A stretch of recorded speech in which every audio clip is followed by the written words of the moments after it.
20 events. Hi guys, it's Mark Zickeeeeeee, Mr. Sci-Fi.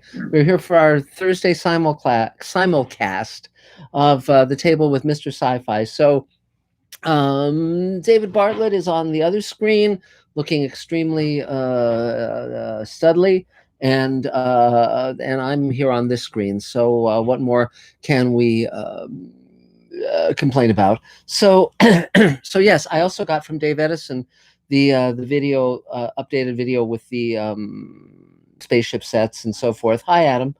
So hi there. Elaine will be here in a moment as well. So so if we each take about 20 seconds for our turn, we could finish early and go have pizza. So yeah, that sounds good to me. Yeah, I think it's a great idea. Well, yeah. So, but we shall see what we shall see. So it's interesting, as I've been airing my marathon on 1984, which everyone should absolutely listen to and watch. I keep being informed of versions that I didn't know about, which is very, very cool. You know, so so today will be Vincent Price. I'll post that one, and tomorrow it'll be Patrick Troughton, who was the second Doctor Who. So it's pretty neat, pretty neat. So good. So hi guys. So lots is happening. My gosh, it's busy. Whew. So how are you doing, Adam? I'm doing good. Keeping busy, putting the final touches on that Kickstarter campaign. Yeah, we're ready to get going on it. It's going to be splendiferous, and just got to cross all the T's and dot the I's, you know. Yeah, or something, and but it's going to be really terrific, and we're going to get a lot of really cool stuff going. I mean, it's fun that I'm just kind of going over a lot of VFX stuff right now for Space Command, and you know, it just keeps going. I mean, it's fun. It's very, very fun. So so okay, well, and there's Nina. Hi, Nina. So I guess we can get started since Adam, you're on my screen.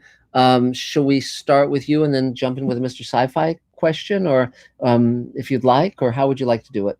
Yeah, I can get started. Great. As people are joining us. Cool. So you guys all know me, but for any new Mr. Sci-Fi folks listening, yes. My name is Adam Sartain. I am an actor, a voice actor, and I work on Space Command. Yay! Yay! And I also, for the purposes of Thursday nights, I help moderate and ask them Mr. Sci-Fi questions. Yes. As they come in on the live chat. Yes. Excellent. So get those questions ready, because I'll be asking one of your questions soon. Yay! That's great. But for me personally, in my career-wise, things are going good. I just did 2 chapters of an audiobook. Sent that in, and supposedly should be getting paid for that today. Excellent. So there was just a few tweaks that were asked of me to change, add a little more bass into the reading. Sure. So great. I adjusted that, and luckily I'm pretty good with Audacity. So, those sorts of things. Good. And for those of you who don't know, I didn't know this last week at this time, but I have been cast in a virtual production of Shrek the Musical. Yay! As the lead. Yay! Well, that's great. Congratulations. Yeah, thank you. That's gonna come out in July. Wow. And because singing doesn't go well over Zoom, the way they do it is they pre-record the musical numbers. That's great. Up in Davis, which is near Sacramento, so I'll be going up there intermittently on for a couple days to go record all of my songs, and then on the performance days, all the dialogue is done live over Zoom. Great. And then it's interjected with the musical numbers that are pre-recorded. That's going to be a lot of fun. That's going to be a lot of fun.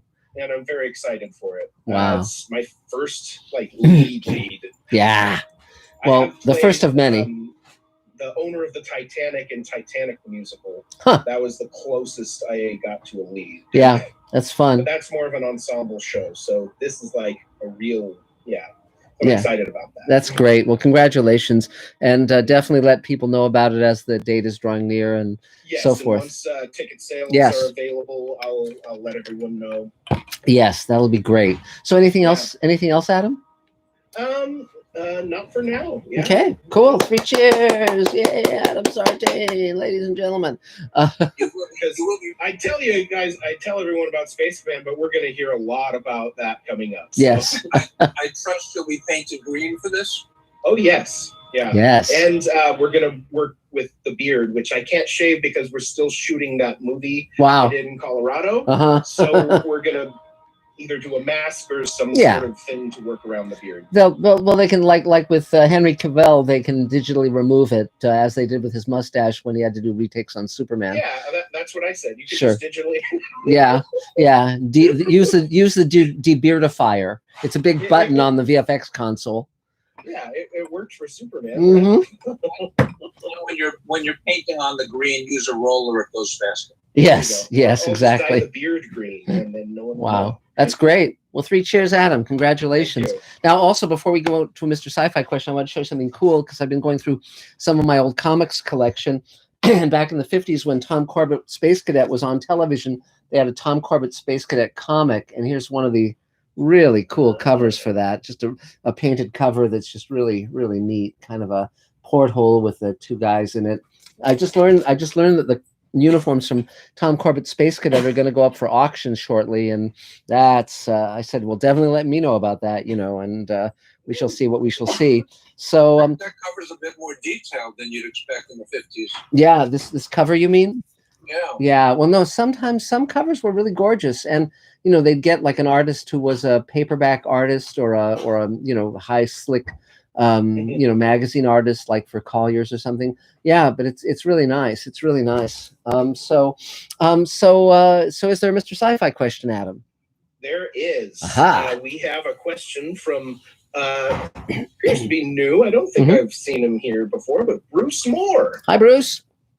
He says, Mark, what are your thoughts on the current incarnation of the Twilight Zone TV series? Thanks, from Kentucky. I watched the first season, didn't watch the second. I watched most of the first season. I found it okay, but not great. I think a lot of people come to Twilight Zone with arrogance and an assumption that it'll be easy when it's really not.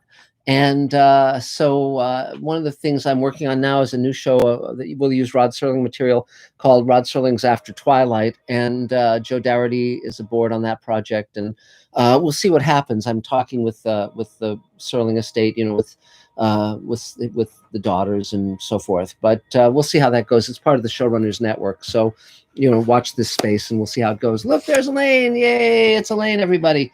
So, but thanks for the question. So, and for those who don't know, who are new to this, every Thursday we run our roundtable of writers, directors, actors, producers, and of course I have my Mr. Sci-Fi YouTube channel. So we do a simulcast, and we're now on 2 computer screens. So that's, that's how it goes. So, so Nina, you've joined the fray. Can you unmute? Yeah. How are you doing? Okay, I got my shot. Yay! Great. One down, one to go. Yes. I'm kind of pooped, but I'm here.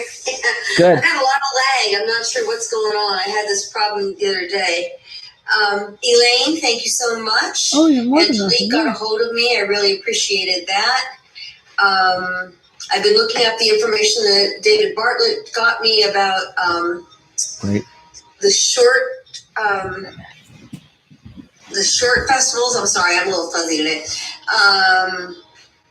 And that's it. Just kind of catching up. I took a class the other day for actors in New York City, and a workshop to work on honing my craft again, which is great. And they were really, really good. So it was really fun to participate in that. And I might be doing that every week for a while. See if that's while we're Zooming, we may also take advantage of that.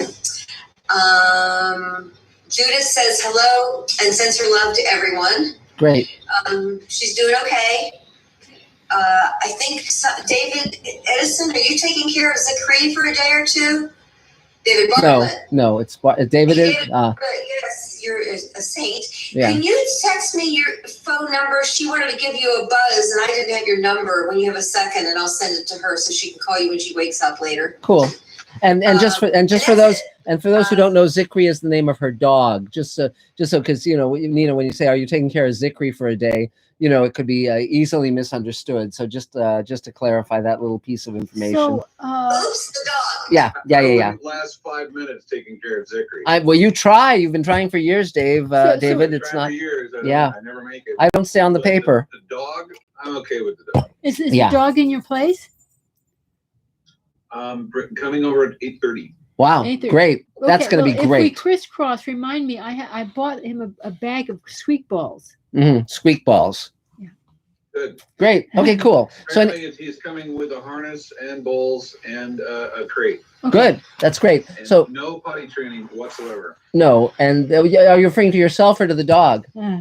Mostly the dog. Oh, good. Also, found that the dog apparently is looking for an alpha male, so I'll do my best there. Oh, well, that's gonna be really, really tricky. So okay, great. And he could use a little alpha in him. He could definitely use a little alpha work. Yeah. This is the rumor I've heard. And so Nina, anything? She's going to be the one to provide that, so we'll see what I can do. So Thanks. Nina, anything else you need?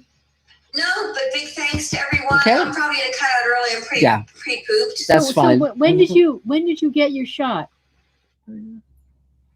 Oops, you just I muted myself because it's disturbing everybody else's sound. I've yet to figure out what's going on with that. I just got it today. Oh, good. Oh, yes. Great. That is one very common side effect. A couple of Fatigue. days of super sleepy. Yeah. Yeah. So just let yourself take the naps you need. Mark and Elaine? Yes. Real hard to hear you guys. Very garbled. It's hard to hear us. That's extremely surprising. Wow. I wonder why that would be. It's Nina's thing, yeah. Oh, it's Nina's thing. Okay. So that's, yeah. So, well, thanks, Nina. So 3 cheers. Yay. Is there a Mr. Sci-Fi question, Adam? Let's see. We've got actually none just yet. Okay. But I once again will remind folks that there is the option of a super chat. Yes.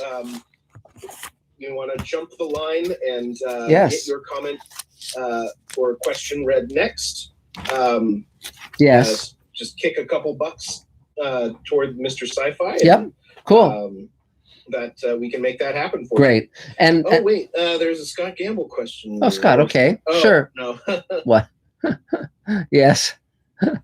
Okay. I missed this question, but the only question I see is anybody think of any good questions? Well, I can since I've been delving into my science fiction, my comic book collection. Here's another great blast from the past. This is another science fiction show from the 50s, Captain Video. That's Captain Video. And if you look at that, now the little guy behind him, for those of you who are real cinema nuts, is it was the Video Ranger, and that was played by Bob Hastings, who went on to be in McHale's Navy. And so when this is him, 10, 15 years earlier, but and then Captain Video and the Video Rangers. So that's pretty cool. So there you go. Life is good. So there we are. So okay. So actually, one thing I'll point out is this was not Charles Durning, but it looks rather like a sort of thinner, younger Charles Durning if you look closely. So it's but absolutely was not. Charles Durning was a great actor. So okay, good. So now I guess let's see. We have Thane. How about you, Thane?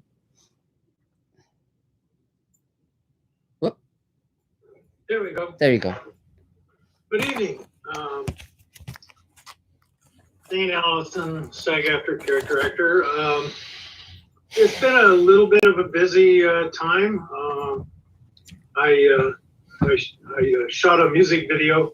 It turns out it was background. It was supposedly a character, but essentially, background actors are props that eat, and a lot of standing around. Not very interesting, but I'm grateful for the opportunity, and actually got me out of the house first time since I got my second shot and passed the 2-week deadline. And so it was a little awkward just to be around 50, 60 people in downtown Los Angeles. So I've been very strict about being out of the house and being around anybody. So facing that many strangers, even though everybody was masked up and tested and so on. And I did get a notice 2 days later that one of the electricians who did not test positive for the shoot, 2 days later tested positive on another shoot. Oh my God. Wow. But then when they did a second test, he tested negative, so it may have been a false alarm. And I've not heard anything more. So, obviously it's still out there, and taking chances are just not worth it. Right. So, I did that. I've had a couple of interesting auditions. One was for an old Nazi. I had to learn a German accent, not in my toolkit. And so I worked on that for 3 or 4 days straight and pulled it off to see whether or not I get the opportunity. But I worked on it, and I have continued to practice my German, because I did just before COVID lockdown, I did a trailer for a movie called Hunter, and they were looking to get money, and I was to play an ancient old Nazi. I didn't have any lines in the trailer, but it was a young Jewish guy who had fallen in love with the Christian girl and was invited to Christmas dinner. And I, as the old Nazi, showed up in my wheelchair and immediately destroyed the menorah and glared at this Jewish kid at the table. So I will need a German accent for that if it comes to fruition. So, it's time to get with the program here. And then yesterday I had an audition for a bishop leading a prayer, which is something I don't have any skills at, so I'm learning new skills. Praying is one of the things I've learned to do over these years, and the words don't come easily, but rose to the occasion. So we'll see if that comes off. That's for a movie to be shot in Montana. And so, things are slowly opening up. I've been submitting to both of those came through my agent. And I'm submitting myself for the things that show up on Actors Access, which are kind of the crumbs of the business. But at any rate, just taking the opportunity to try and exercise and get out there. I'd be interested in knowing about Nina's acting class to get back in shape on that score. So, other than that, just staying healthy, staying active, trying to complete the tax forms. And I think I just discovered that I got my stimulus check, although it's not the amount I would anticipate, so I don't know what's going on. But there is a new deposit from the IRS in my bank account. So I'll let them sort of think. It's greater than I thought it would. It should be $600 and it was $1,400. But I couldn't find the $1,200 one anywhere. Or the first $600. So I don't know. I don't know if anybody else has had this happen. My neighbor got like a credit card in the mail from the IRS. Yes.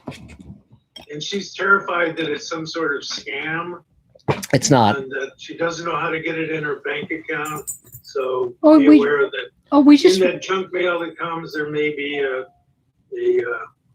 free credit card that will enhance your life. we just That doesn't sound good. No, it's real. real. It's real. Just go to the bank and they can do it. Yeah, we, they can we do walked it. it over to the bank and It's we just it's did a legit. straight deposit. It's legit. So we didn't know either. Yeah. So we walked it over to the An bank. IRS credit card? Yes. It is a stimulus. They load the stimulus amount on the card and you take it to the bank and then they can transfer it directly into your account. Oh. It's Like a cash. prepaid Visa Right. card. Right. It's Oh, like a cash okay. card. Yeah. But we found it safe. The safest thing is what we did. We just put the whole Right. amount into our account, Yes. and then we didn't worry about it Yes. because there's all kinds of like attached fees and odd stuff when we read the whole thing. Right. But if you just deposit the whole amount into your account, you can No just forget. problem. No problem. You just see this as straight Right. cash. Right. So your bank will take it. Okay. Great. And Just- mine just Yeah. came to the account where I got my last tax refund. That's fine too. I mean, Right. that's what we got the second time. Yeah. Yeah. Or, So excuse me, where my Social Security check goes. So, Mhm. great. So anything else, Thane? no, I think we're starting to come together on this coast, and maybe things will open up. There's certainly a backlog of work out there, Mm-hmm. and if I can get in front of the right people and make it happen, and Great. And we'll, try to maintain my sanity. now, if you end up needing a German dialect coach, several people at the table are professional dialect coaches, Yes. and That's easily I know Barbara Bragg Well, is she's one. accent reduction. She's accent reduction. No, Yeah. she also helps people with accents. Really? But Okay. Barbara Bragg just had surgery on her shoulder, and so I don't know if she's up for it or not. But Yeah. if you just put it out in the email, we've had several people come to the table and they help people with accents. Yeah. Great. My manager had one of her, she has an acting studio and a production studio and manages people. Great. And one of her actors in her acting studio, who's a native speaker, worked with me 3 Great. days running. Great. But I don't want to overuse that resource, but No, but you always want to act quickly with something like that before Mossad catches them, and so I would urge you to do that. So, and I'm a guy that the Mossad would be looking for. so good. So anything else for now? I'm good. Okay. Yay. 3 cheers. So another Mr. Sci-Fi question, Adam? Yes, there is a question that I didn't see from earlier. Oh, good. From Yul Adamus, Great. who says, are you going to watch THX 1138 with the 1984 movies?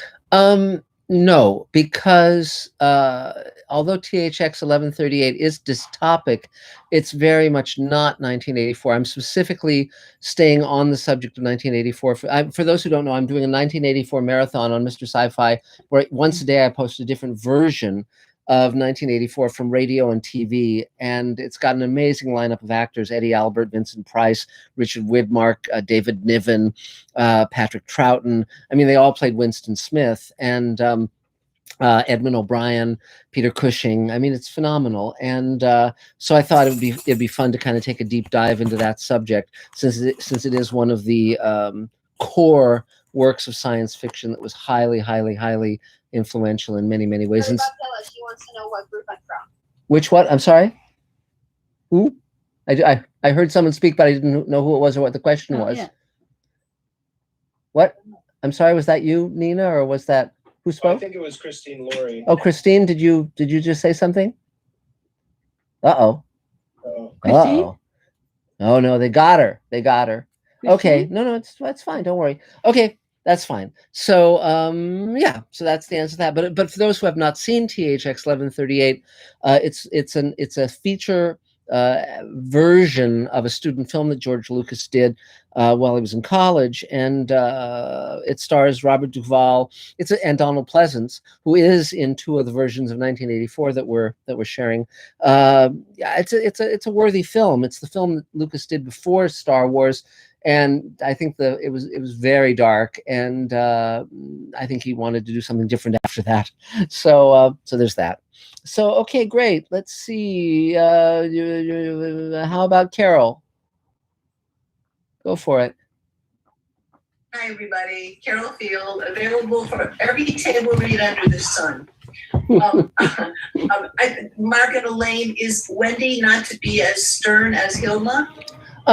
No, it wasn't so much that. It was that because I made it Sven and Hilma, people were doing Sven like, oh yeah, I'm here to pick you up, and I will take you to the facility. And I thought, oh God. And so I thought, well, what two other names would be good? And Peter and Wendy, of course, is a riff on Peter Pan, and so since they're taking her away to Sweet Haven, which is sort of this Never Never Land kind of place, I thought that would be kind of a fun little in-joke. So yeah, so that's it. But I picked up as the sweetness. Oh, okay, got it. Yeah, Thank you. if she's Swedish, it's phony sweet. It's basically they're not nice people. But it's, No, not yeah, nice. no, God, no. No. Oh, see, I don't know that. Okay. Yeah, well, yeah, it's yeah. So okay, great. We will discover later in the show. No, don't. Oh, Don't. not nice. Okay, thank Yeah. you. Yeah, I was watching Pretty Woman the other day, Oh, and good. that's a 30-year-old movie, if you can believe it. Mhm. Wow. I can't believe how much the Mores have changed. Yes. They treated her as a sweet little hooker, and Richard Gere just met the nice little girl on Hollywood Boulevard. That's so sweet. Yes. And after Alessandro's taking her hand at the Beverly Wilshire and saying, oh, so Miss whatever, Judith or Lillian, whatever, Miss Lillian, I hope to see you again. The sweet little hooker. It's like, I mean, I'm just thinking like today it would be treated like that. Yeah. But what the rom-com like it is. Yeah. Well, originally it was actually written as a very dark film, and the executives of the studio put it through the Studioizer to make it into that romantic comedy. It did not start out that way. Another film that we recently watched that we were saying this could not be made today was Taxi Driver, because it's got Jodie Foster as a 12-year-old hooker, and you'd never see that today. So Just in a few years, how things are more ethical. well, different. Yeah. Yeah. Table reads are very, very fun. Thank you. Yeah, kind of nice. This literary manager I signed with said she's reading my books. Great. Which is very nice. And Great. she said to write the pilot to your second book, because I pilot to my first book. She said, write the pilot to your second book. Mhm. Okay, so I am. It's easy, plus the book's written, so it's like already written. Yes. And I have to follow the lines. That's great. I just have to, yeah. And I'm having a good. It's super fun. I'm not writing it. I'm channeling it, and I'm going for the ride. That's So great. I Cool. want to encourage all of What you fun. to do with your arts. Let it That's go. great. Just let it put the car on the track and go, which is so much fun. Can we see if I had anything else I needed to ask you? Oh, really not. Just thank you for being here. Okay. Yay! 3 cheers. So, is there another Mr. Sci-Fi question, Adam? Yes, and I am going to skip the line a bit because it's relevant. Okay. And we were talking about your 1984 marathon. Yay! And this question is in regards to that. Sure. From Scott Gamble, Mhm. who asks, what made you choose 1984 as a subject Hmm. for that marathon? I started coming across different versions of 1984, and I thought it would be interesting to share them because we hadn't done anything where we could have our Mr. Sci-Fi friends really enjoy these different versions. And there's very few science fiction stories that are so dominant in the genre that there are many different versions, so I thought, I mean, Forbidden Planet, there's one movie. Day the Earth Stood Still, there's one movie. You might get one remake, and it would usually be a bad one. Like Day the Earth Stood Still, there's the Keanu Reeves one, of course, but no one wants to watch that ever again or see it. I mean, it's not worth mentioning. Whereas with 1984, most of these adaptations stay pretty close to the book, and they're worth checking out. They're fun, they're interesting, and so that was why I did it. What triggered it was Brazil, right? No, and you're tipping us tonight. You're tipping all the surprises. So stop it. Gosh, no, it wasn't actually. It was just that I came across these different versions and wanted to share them. But yeah. So that's why it's just fun, and with a lot of the more modern things, you can't show the entire version, and but with like a few months ago, I shared the entire movie of Things to Come, the H.G. Wells film, and then did a commentary on the entire movie. And again, if they're from the 30s or 40s or 50s, you can sometimes get away with something like that. Whereas obviously, if it was the latest Star Wars movie, I couldn't show it in its entirety. So without being put in, having the Mandalorian come and get me. But so that's really the reason. So let's see. So Christine, I guess, do you want to take your turn? Great, go for it. You know that Judith Smiley is trying to nominate you for sainthood. You said that last time. She did. Yeah.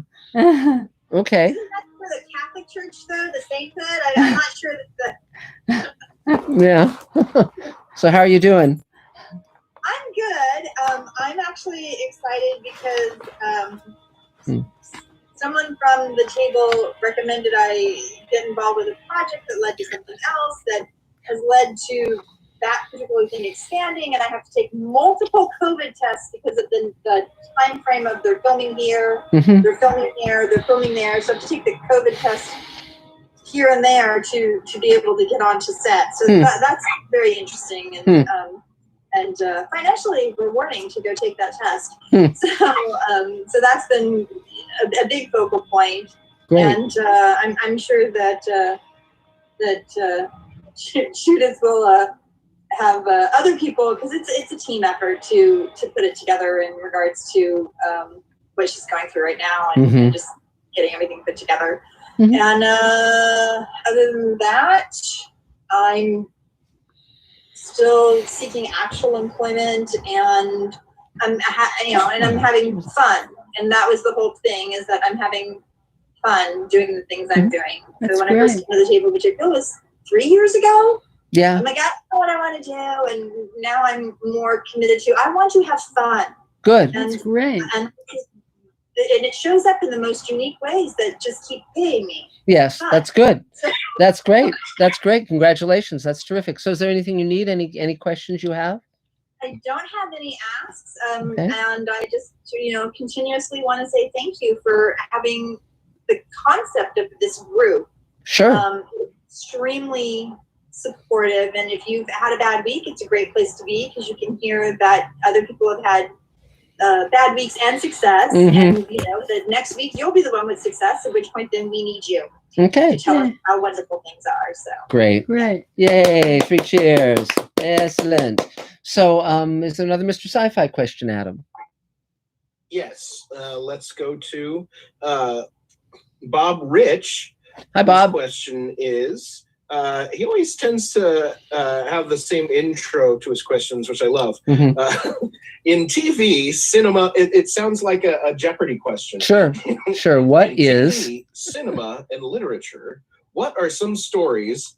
What are some stories about hope and optimism that you find inspiring? That's an interesting question. So Adam, before you answer that, Bob is a journalist. He writes for newspapers, and he tends to be that way to begin with. Yeah, that makes a lot of sense. Yeah. He talks that way in person too. He has very, very good writing style. What stories give me hope? I don't know. I mean, Star Trek, of course, was very hopeful when I was a kid. Twilight Zone was very hopeful. I gravitate just naturally to those kind of stories that say we are not powerless in our lives, that we can take positive, kind action, and it actually will lead somewhere. I know we told that story before, but also there's even Martin Luther King. I mean, that's inspiring, and it's just I find it almost everywhere I turn. Ray Bradbury's work. It just, there's endless places to find it if you just have a mind toward that. You know, and hopefully people find it in our work, you know, as we move forward. So there's that. So let's see. So next on my screen, Stephen, I guess you're next. Go if you want to take your turn. Hey, Mark, how are you? Good, good. So can I, David, Bartlett? Yeah, go. Yeah. I sent you an email about the Space Command thing. Is just out of curiosity, is there anything remote, A, or B? Can I go in like three Thursdays from now to work for you? I just responded to that. Check out your email. Oh, great, cool. Let me check right now. There you go. Okay, great. Anything else? And is there any volunteer work? Also in the email. It's in the email. Yeah, great. So anything else? Anything else, Stephen? Just in general, not just. Oh, in general. You know, volunteer work will be starting up again. I mean, if you're on the table email, there's often those kind of requests. It'll be starting up much more fully as people get vaccinated, you know. So, yeah. Because anybody on the set, they go through a big thing about you're having to prove that you're either were tested or you've got the 2 shots. Yes. And then somebody will whoever comes has to meet you at the door and take your temperature and blah blah blah blah. So everybody has so people are coming back, but SAG has a lot of rules, and every company I've noticed working follows those rules. Yes, you have to. So there are fewer volunteers than usual because you have to jump through so many hoops. But I think it's good. But people are getting busy fast. Yeah. Mm-hmm. But there's in the days to come there will be a lot more. What do you recommend, like, for your set, David? Like, what am I going to have to do, like, when I do volunteer for your set, David? There are 2 blood tests when you arrive, and I have to put them in the centrifuge first. He's joking. He's joking. 45 minutes. The truth is that I'm COVID compliant, certified, and we have 2 stations at the studio that have hand sanitizing, and they have an electronic thermometer. We have gloves, the whole thing. Yeah. And everyone wears masks, and we all work with each. There's only 3 of us at the studio right now. In fact, there's only 2 of us at the studio right now. Right. But I have the same people coming all the time. We all check in with each other all the time, and we almost always stay at least 6 feet, if not more, away because that distance in the work, and it's all kept track of. We shot in there once. We had 19 people, and you need for 20 people, you need 2 COVID officers. So 19 people in a relatively small studio, and we had no problems, and everyone was very cool about the whole thing. I mean, the main challenge. Anything I would need to do, and what time would I? Because I'm thinking about the 29th. Is that doable? Yeah, let's talk about all those details in emails and phone calls. Yeah. Well, I don't have your number, so can you write that down in the email, please? Sure. Yeah. Thank you. And the one thing I was going to say is the main thing that's a bit of a struggle, of course, is the prostate exam. But once you get past that, I'm joking. So You don't Mark, like, you think when things reopen, like, let's say that too. Yes, Stephen. When things reopen, like in June, for example, there'll be more things to volunteer for. Oh, sure. Yeah, of course. Yes. And also, can we find somewhere like I'd like to volunteer like within a 25-mile radius from me. Yeah, of course. Now, what I would suggest is if you haven't gotten the shots yet, I got my Johnson & Johnson for a month ago. So good. Great. Good. Yeah. And I'm basically just waiting for everyone else at this point. Right. That's great. Well, 3 cheers. So great. So anything else, Stephen? No, thank you very much. Yay! 3 cheers, and everyone, just remember to mute your mic when it isn't your turn, so that we don't hear the noises you don't want to have heard. So Adam, what is there? Another Mr. Sci-Fi question? Yes, our next question is from Mr. Scott Baker. Hi, Scott. Who asks, are there any sci-fi stories you think will probably never be produced as a film, TV series, or even animation due to having too much of a controversial nature? And why? The Sparrow by Mary Doria Russell is a very, very, very dark science fiction novel that I would be surprised if they made. It's about Jesuits going off into space. It's an excellent novel, but very difficult. They've tried for decades to get the Stars My Destination made by Alfred Bester, which is called Tiger in the British edition. It's just very difficult. It's a very difficult adaptation. Heinlein has proved tricky. The only real Heinlein film that people talk about is Starship Troopers, though of course he did Project Moonbase and Destination Moon in the 50s. Let me think, what else? was the Lovecraft film that Guillermo was trying to make? Oh, that was, yeah, the Mountains of Madness. That's a shame it didn't get made. You know, it's like there really isn't any story that can't be made and made well if you're creative enough. I mean, you know, look at you know, Brother, Where Art Thou, for God's sake, or any number of films that succeed based on just superlative style and cleverness and great casting. But yeah, they've been trying for years to do Neuromancer. Haven't been able to get that off the ground.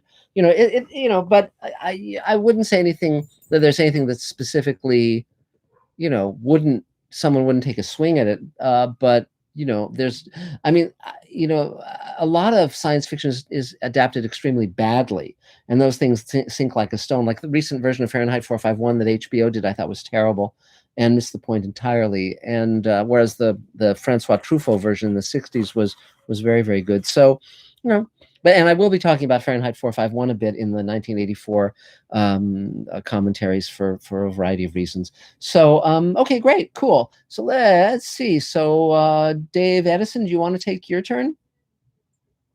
Sure. Hi, everyone. It's Dave. Yes, I've been Pfizered. I got Pfizer number 1. Yay! At least I hope so. I hope I didn't get the placebo. And we're working on Space Command now. We've got had a little bit of an issue this week. We had a computer meltdown, so I've switched everything over while waiting for a replacement. We've got we didn't spend a lot of money, which is good. David Bartlett and his infinite wisdom and ability got his hands on a 2012 Mac Tower, which was a powerhouse in its day, and he's having that beefed up a little bit more with a solid state hard drive and 64 gig of RAM. So that'll be ready to go once it gets here, and we'll hook it back up. I'm prepping for that, rewiring, adding some extra cables around here. It's got an AT graphics card that can handle 4K, and it has 5 ports. You could have monitors all over the place if you wanted. Nice.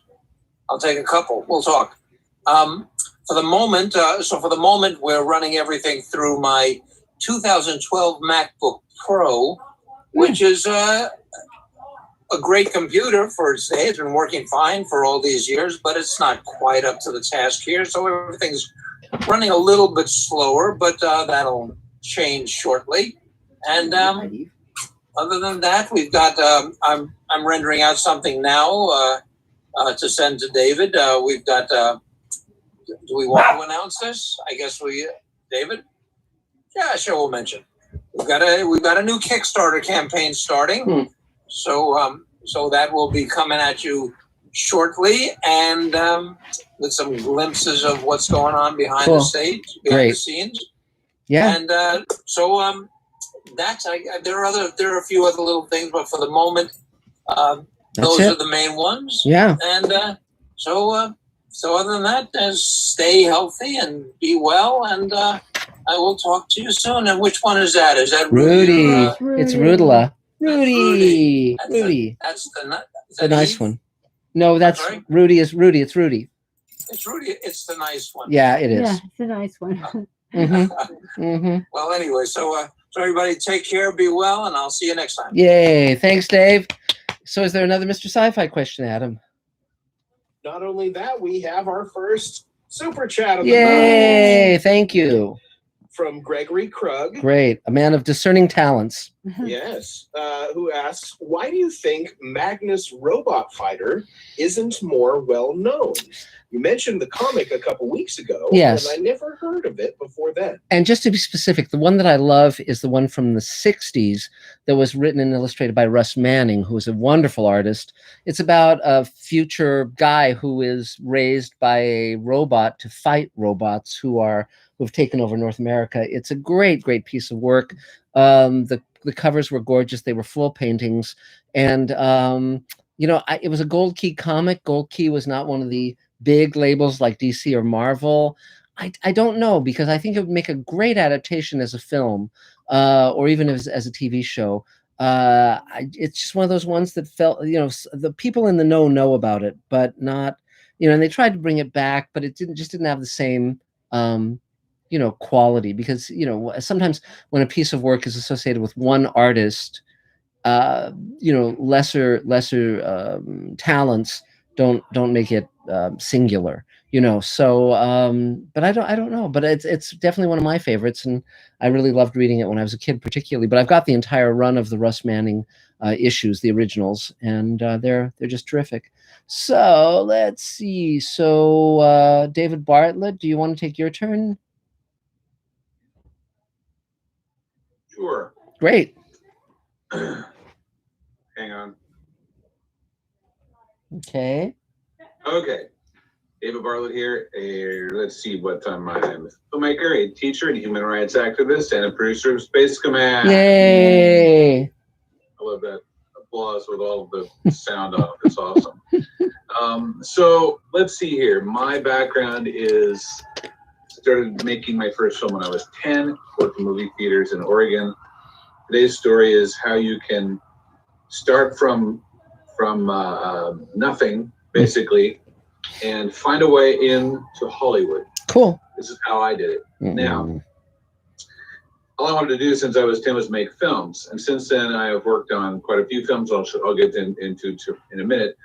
But I got told by many people, pretty much all people, that was not the sort of thing that anybody did. And in those days, this is 1969 years, that you didn't really do that. You didn't think about making films. You might have thought about being a movie star, winning an Oscar, and practicing your mirror, which everyone did since the 30s. But being a director wasn't a thing. So I was sort of unique. And there wasn't a real path for that. There were only about 4 film schools in the country, and some of the universities had a minor amount of classes, but none of them had programs that were designed to actually have you become a director.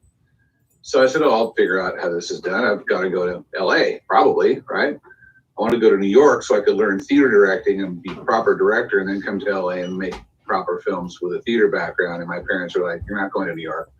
So I stayed in Oregon and ended up going there myself. So I used to go do research. I love research. So I was reading the LA Times in Oregon, in a coffee shop outdoors in the sun, which is rare to begin with. There's a full-page ad for the Sherwood Oaks Experimental College with William Friedkin teaching a seminar, 3 classes over 3 weeks, discussing what it was like to be a director. And he'd won an Oscar for The French Connection, and he did The Exorcist. And I said, I've got to do this.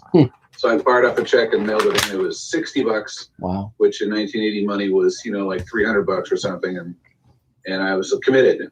So I came down to LA with no knowledge of anybody local. I didn't have anyone to stay with. I didn't have any connections in the film business whatsoever. I wasn't Jewish, which, that can be an advantage. These days, you could be a gay or a different ethnicity or even gender. I didn't have any of that either. So I was just going to get here and do something. So I came, and the next night I did that class with Billy Friedkin, as he likes to be called. And there he was. And the producer of the film was William Peter Blatty, who had written The Exorcist. And the two of them were there together, and he read the entire first chapter of the book, and then he played the first 20 minutes of the film to show how it translated. And it was like word for word. It was amazing, and it was an incredible experience. And so he said, okay, there's not enough people in this class, so he's not going to teach the other 2 classes. So Gary gave me other classes, and I got on the set of the biggest film being shot in Hollywood at the time, and I helped him repair his projector that he got installed because I was a projectionist before I moved to LA. And he gave me classes for that, and I met people like I took an acting class from Jacqueline Bissett and Brad Davis, who had done Midnight Express, and Sally Field. And we saw a play starring George C. Scott, and he came down and talked to us afterwards. And those are my first 4 acting classes. And Gary was like that, and his classes were taught by amazing people. I just kept going to the school and meeting people. I met the guy who taught me cinematography, who had helped design the Cinerama camera and shot the Disney Circle Vision movie, where you stand in the room with railings and then screens all the way around you. He had built that camera and shot that. And I just got all kinds of teachers like that just because I opened up the LA Times that one day and saw that ad and decided to take a leap of faith. So now, since then, I've done films like, I worked at Roger Corman's studio with production designer Jim Cameron, and those skills have suited me well in the last couple of years at the studio. building the studio and making the tools proper for a woodworking setup that can make sets. And we've since then made from scratch, we've made about 20 sets, and we've remodeled or refurbished or repurposed from other movies, another 8 or 10 at least. And that's an ongoing situation. Every time I use a tool in the shop or take a piece of wood and turn it into a set, I think of Jim Cameron, I think of New World Studios, and it makes me happy because I got a real foothold doing that.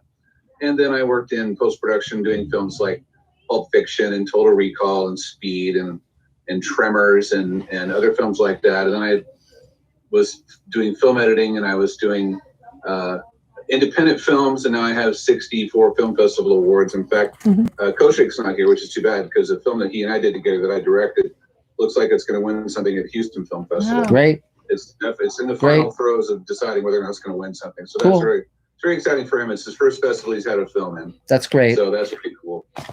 So, somewhere along the line there, I ran into a friend in my acting class I was attending for years who was a member of the table, and he got me involved with that. Greg Jackson. That's great.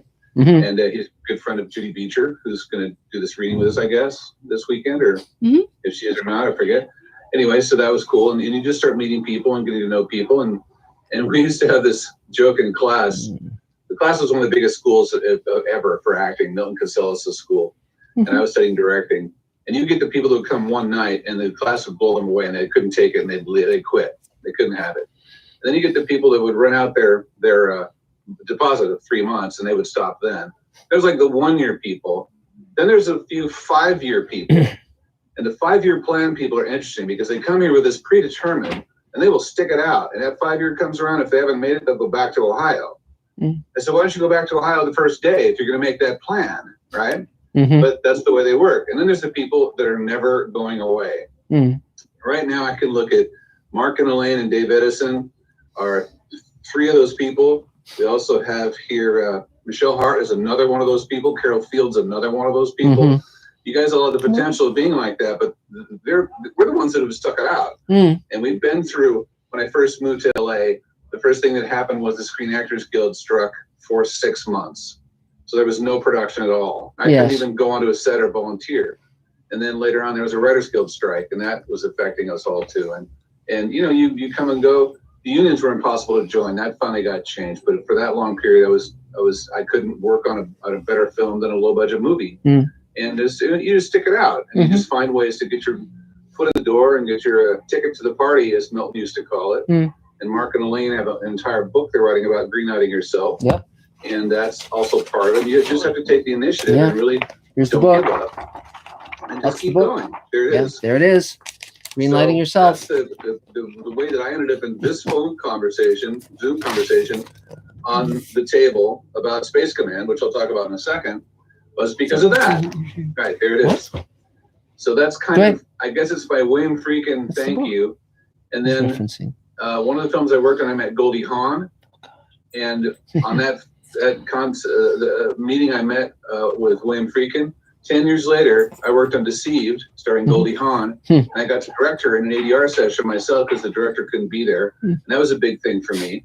And the same year, I got to work with William Friedkin as one of the sound editors on The Guardian. I worked with Billy for 3 months up in Berkeley, and those are lifelong stories I'll never forget. And I got to tell him, I said, you're the reason I moved here. And he never messed with me. He didn't give me a hard time. In fact, Billy's very famous for chewing people up and spitting them out. It's kind of a badge of honor if you can survive a film with him. So at the end of that film, he gave me this Tiffany watch. Wow. And this is because I didn't get fired or quit. Wow. That's great. That's a true story. So I recommend any experiences you have, not quitting and making sure that your eyes on the prize and you don't stop going for it. So that's my Hollywood story for tonight. So Space Command. Yes. If you want to work with Space Command, you can talk to me. If you want to get a paid job with Space Command, that's a possibility. Volunteering is definitely a possibility. I would say it's a strong one. We have ability to do this during COVID. We've been doing lots of this during COVID. We have a semi-full-time, if that is a term, painter and set builder person who is not really a carpenter, and she comes and she helps out and pitches in and is very helpful. And we've been able to get a great deal done with our 18 cave walls and giant arch that we built and they're almost all finished now and ready to put lights on. So we're going to experiment with a few lights. We're going to get a little fog machine in there and play around with that. Just, me and a couple of people, and just to see what that looks like for almost no money, just really putter around. And we're going to have some fun here soon with some experiments with lighting in these cave walls to make the famous haunted house section of Forgiveness come alive a little bit and see what it looks like. There's a great video out there in Mr. Sci-Fi that Mark and I shot with Elaine and some others there in the studio, where we had just sprayed some fog around and turned the lights off to see what would happen. And it real simple techniques. It turned out really interestingly. And that video is out there somewhere, fairly recent. So contact me at my email. I'll put it up here on the thing. Also for you Mr. Sci-Fi folks, you can hear it verbally because we're offering this special offer. Just I'll tell you about the table too. So Space Command people, my name is David Bartlett. My email is davefilms, DAVEFILMS @hotmail.com. And you can reach out to me that way. Now, the table email, I also do that. Well, but if you need to get on the table email, you can contact me. If you're having troubles with the table email, you can contact me about that too. Write me an email and I will get in touch with the right people and we'll figure out what's going on. And if you're new, we don't have any new people tonight yet, but if you know new people and they're coming or whatever, then you can do that. The table email is about 2,000 people all over the world who network with each other. And they treat the table email like, I can help you do this. I need some help doing that. You can't really promote work directly, but it always ends up one way or the other coming out of that. Like, I don't know if I would hire someone cold that I didn't know in a key position unless they came strongly recommended, or I worked with them as a volunteer a little bit. People always ask, how can I get to be an actor in Space Command? There's a very simple way to do it. You volunteer and you let Mark and Elaine see you long enough and they will write a scene for you. That has happened so many times I can't remember. So I'm not kidding. That is a good way to do it.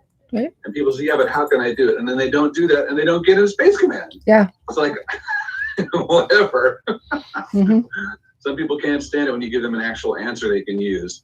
But anyway, so that's the table email situation. And I think that's it. Great. Yay. 3 cheers. Okay. Great. So, Adam, is there another Mr. Sci-Fi question? Yes. Let's go to another Scott Baker question. Great. Terrific. Fine wine. Yes. So which dystopian author would drink themselves to death fastest if dropped in our time to see the impending doom from voluntary servitude of the social media and gadget addicted masses?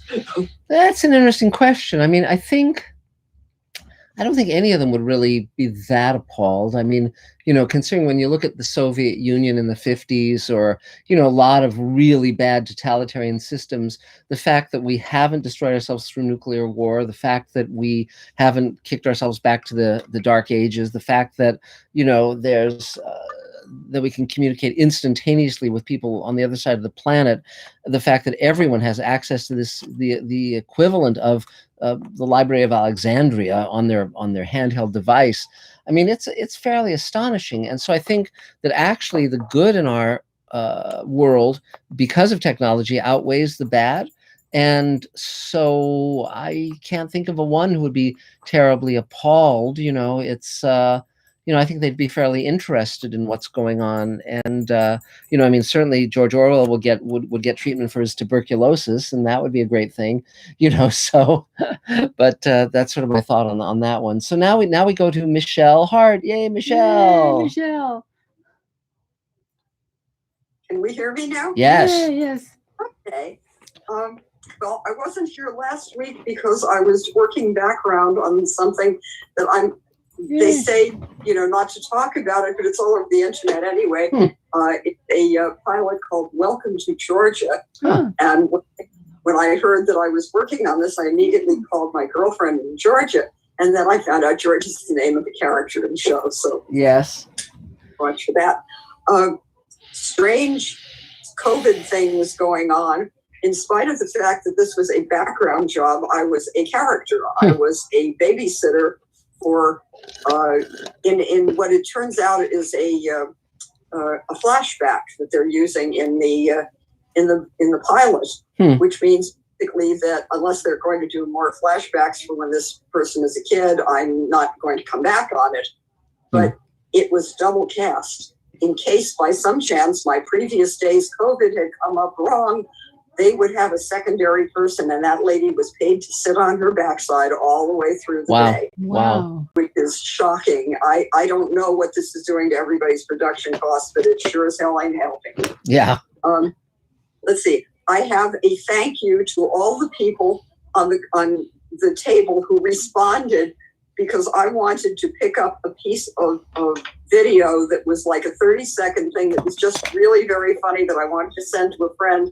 And it was on Instagram, and I could not get it to transfer into Facebook or into my email or anything else. 72 people said, yes, we'll help. And then eventually what happened was I found a way to track it on Google, and I've been able to send it to my friend. And if anybody wants to know why I was trying to come up with this extremely funny 30 seconds, type in happy sheepdog and find something extremely funny. Wow, great. I haven't done anything about my background in quite a while. And you were talking about how people got into things. I never thought that I was going to do anything but be a performer. My family was in the business. My father was in radio. He did voiceover and narrations. He was a disc jockey back when disc jockeys played records on the radio. He was the top-rated disc jockey in New York, and then he was sent for by KFWB, which at that time was a station that played music things. My uncle was the head of the music department at MGM for quite a long time. He worked on things like Singing in the Rain and On the Town. Wow. And he was married to Lena Horne, so there was a lot of showbiz in there. Wow. My grandmother's side, on my mother's side, goes back to Serge Kutsevitsky, if any of you are into classical music. So it never occurred to me that I was going to do anything other than be a performer. But as a child, my vision of being a performer was that I was going to do flying trapeze or trick riding in the circus. Still performing? Hey, what the heck? Mommy sent me to ballet class because I twirled around outside till I got dizzy, and she said, "Oh, she's a dancer." Turns out I was. And the funny thing is, the closest I actually got to doing something in the circus was I was always taking. If there was no acting work, I took a dance job. If there was no dance job, I took an acting job. The idea was to pay for things and keep working. And so I got a job dancing in a show in Reno, Nevada, in the Golden Hotel, which was a very big, very nice hotel. One of its most interesting features was that in the center of the casino, where everybody else had a bar, they had an ice cream soda stand. And you could, about 4:00 in the afternoon, you could find all the dancers eating the most fattening things in the world, because we were doing 3 shows a night. But before we opened, one of the things that was going on in the course of this show was a trick called the web. And if you don't know what the web is, it's the deal where somebody climbs up a rope and they put their hand in a little loop, and somebody down below that spins the rope around, and you wind up perpendicular to said spinning rope. Well, they had a girl that was going to do this, and she had neglected to tell the producers that she had recently had abdominal surgery, and she was climbing up any ropes, and they asked for a volunteer. And I have apparently some sort of dysfunction in my arm. When people ask for volunteers, my arm goes up. And I learned how to do that in 3 days. And it was, let's put it this way. I learned how to get up the rope, be spun around, make graceful balletic gestures while people were spinning me. And they hadn't had time to tell me how to get down. So they did a blackout, and a stagehand ran out with a ladder and got me off the rope. That's great. Unfortunately, there are no pictures of this, because about 3 weeks into the show, just when they were sending up a guy to do photographs of it, the hotel caught fire and burned to the ground. And was extremely lucky to be living with a gentleman at that point who woke up, because I sleep like a dead person. Wow. The result of the fire was that there were, in fact, 6 dead people. Wow. it was a major tragedy. And it left me later on with something that we didn't know the expression PTSD then, but apparently that's what I had. I'm still edgy if I hear the sound of a fire truck idling because it took them 3 days to get the fire out. Wow. It was interesting. So that was how close I got to doing anything in the circus. And the way I got to meet this wonderful group was because of Earl Hamner, who everybody knows as the creator of the charming, sweet, wonderful, nice people of the Waltons. And people tend to forget that he created those backbiting bastards in Falcon Crest also. Yes.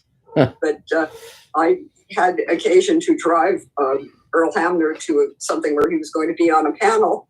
And I met Mark, and I went to Earl and I said, this guy Mark says I should come to some sort of meeting. What's that? Very concerned as, oh dear, what are we, is he going to start some sort of cult? Well, it turns out you did. Yes, it's true. It's true. But a benign one. This is definitely a benign cult. You haven't started thinking you're God yet, even though not yet. You created this thing. So yay. I am hoping to be doing more work in the future. I've recently gotten a commercial agent who hopefully will be doing something. This is for those of you who've been in LA for a long time, remember the name Judith Fontaine. She was a very big agent for quite a while. She did models, and then she did models and commercials, and she retired and decided that she didn't like being retired. So she started up again, and I am now, at least I have a commercial agent. This is the first time in my life I had been without, like 6 months without any representation at all. And it makes, as an actor, it makes you feel like you're going out naked. It's very strange. But anyway, now I have a commercial agent, and let's hope things move forward. I'm done. Yay, 3 cheers. Excellent. So, Adam, is there another Mr. Sci-Fi question? Well, the Kool-Aid's almost ready, guys. Oh, what did I miss? Yes. Jesus. Our Kool-Aid just has sugar in it. Yeah, really. And flavoring. Yes. It's delicious. It's Tang. Actually, it's Tang. It's Tang. Yeah, it's Tang. Yeah. It has to be. Of course. Sci-Fi, it's perfect. Right. So, it's not really a question, but a query, I guess we'll say, from Mark Lungo. Great. Hi, Mark. We were just talking about this earlier. He mentions that there is a Mystery Science Theater 3000 did a Kickstarter. So what are your comments on that? Well, I mean, I think I'm in favor of all that stuff because there's so many shows that if they just turned to their fans, they wouldn't have to worry about some crazy corporate entity renewing them. I mean, it was very good that Amazon renewed The Expanse for an extra 2 seasons, but so many of these shows have such strong fan bases that they could easily raise enough money for more seasons. And so I think the more we have of that, the better, because it allows the creators of the show creative freedom, and it also allows the fans to feel that they have power.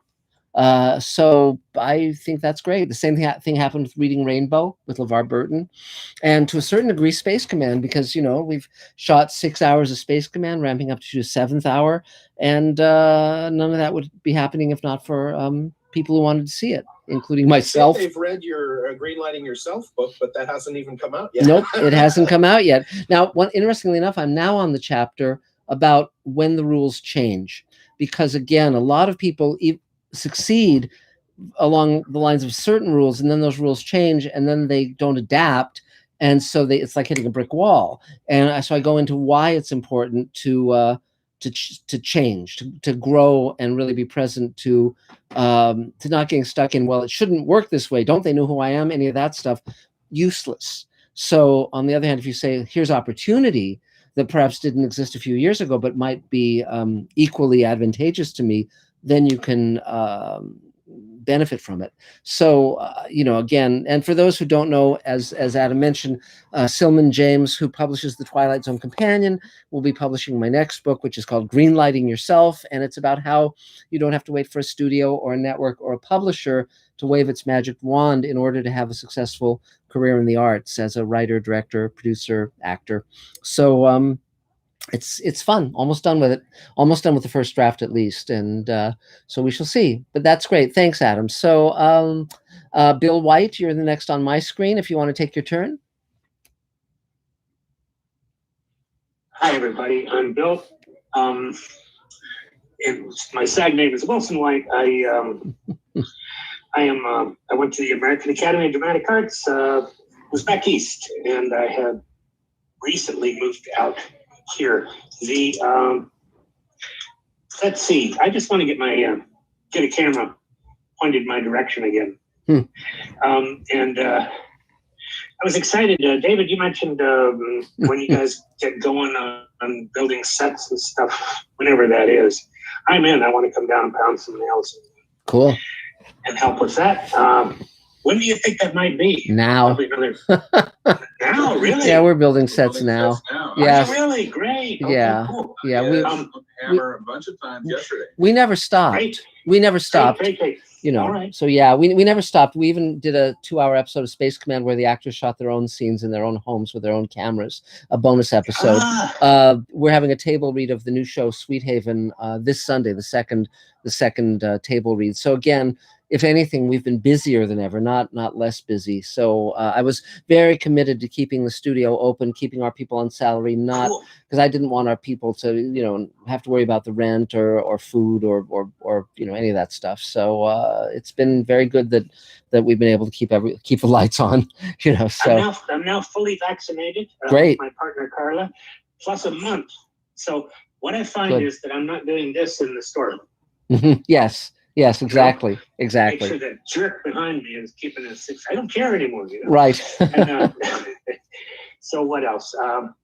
Yeah, you know, got a lot of credits, good resume, good demo reel, blah, blah, blah. That's enough out of me. That's fine. Yay, 3 cheers. Great. And Adam, is there another Mr. Sci-Fi question? Yes, we have another Scott Baker question. Okay, great. Really wow. good question. You're on a roll, Scott. Is it possible to rewrite fantasies such as Peter Pan, Cinderella, etc., as serious sci-fi stories with a plausible science-based rationale? Premise. Yes. I mean, essentially, my definition of science fiction versus fantasy is that science fiction provides a scientific or pseudoscientific rationale for the fantastic element, while fantasy does not. So yes, one could easily do a science fiction version of Peter Pan. That would be, you know, no problem at all. There's a million ways to do this stuff, and you know, and also the interesting thing is you can also certain things lend themselves to almost any genre. Alice in Wonderland, you could do Alice in Wonderland, Peter Pan, any of the great stories you can do as science fiction, fantasy, Western. You could do a noir mystery. You know, you just take the bones of the story and the character interrelationships, and you're good to go. So yeah, absolutely. And I mean, how many different versions of Sherlock Holmes have they done? You know, so you know, they put Sherlock Holmes in the future. They put Sherlock Holmes in the Cthulhu mythos. They've done any number of things, and so yes. And now they have the Irregulars just started on Netflix, which wasn't great. The first episode was but I think it's based on Sherlock. But I think the product placement of X-Lax is terrific there. Anyway, bad joke. So okay, but yes, yes, it could be done very readily, and you know, and often if you kind of look for these examples, you can find science fiction versions of classic stories. I mean, for instance, Wrath of Khan, they just took Ahab and made him into Ricardo Montalban and made Kirk the white whale, and you're good to go. You know, so it's you know, yeah. So this stuff always works. So great. So that movie Outland, you have a spacesuit from Outland. That was I do indeed. The yellow spacesuit. I'll show the Mr. Sci-Fi fans. Yeah, that yellow. That's from Outland, which was High Noon in outer space. Yeah, Peter Hyams movie. So terrific. So I guess Ming Cheng, you're the next on my screen. Hello. Hi. How are you? Great. Good. Hi, everybody. I don't really have a question this week, but I just do have one just for you. Like since it's my third time to jump in this meeting, I would like to know you more. Of course, I know you, Mark, but like in person, know you. Like, how's the week? How's the week going? It's good. It's good. Thank you for asking. You know, I was talking to Elaine about the people who succeed, and they have something called the fire in the belly, which means they have this inner engine driving them. They have something they want to accomplish. They have something that's vital. They wake up each morning not wondering who they are or what they're doing. They wake up with a sense of purpose. And I've had that sense pretty much all my life, and certainly ever since I became a professional writer at 19 or 18, if you include the radio play I wrote for KPFK.